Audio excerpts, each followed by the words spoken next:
dyan. So, di ba naghahanap kayo, gusto mo nang bumili ng motor, pero kulang ka sa budget? Pero ang gusto mo kasing motor, NMAX, Aerox, at saka yung ADB na Honda.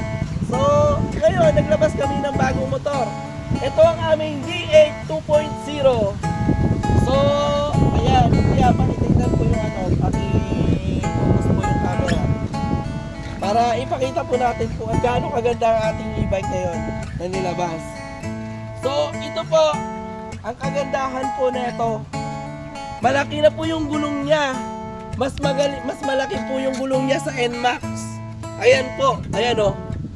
Naka 130/70 12 na po.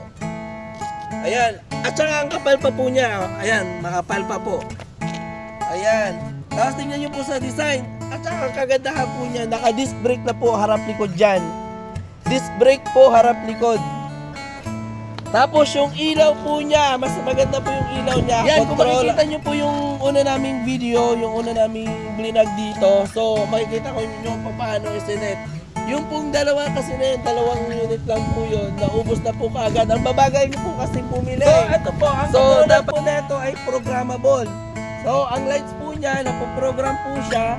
And then, pwede mo po siyang palakasin o pabagalin yung e-bike nyo. At ang kagandahan nito, upgraded na po yung battery. So, ito po yung 72 volts, 32 amperes na po. So, yung bilis po niya, mabilis na at makakarating ka pa ng malayo. Di ba yun ang hinahanap mo sa e-bike? Yung nakakarating ng 80 to 100 kilometers.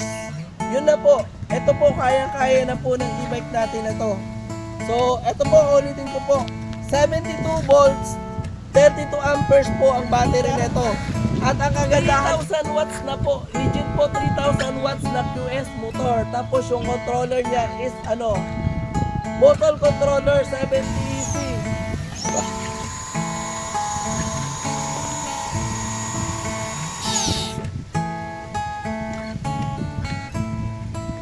Ayun po. At ang kagandahan po nito, meron din po siyang reverse. So, diba? Ito po may reverse siya.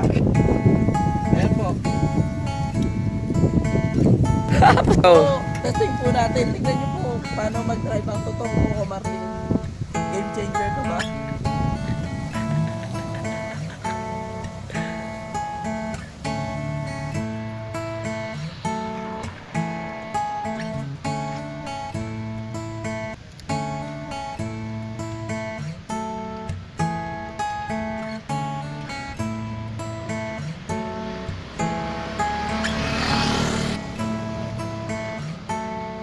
Nakita nyo kung gaano kabilis?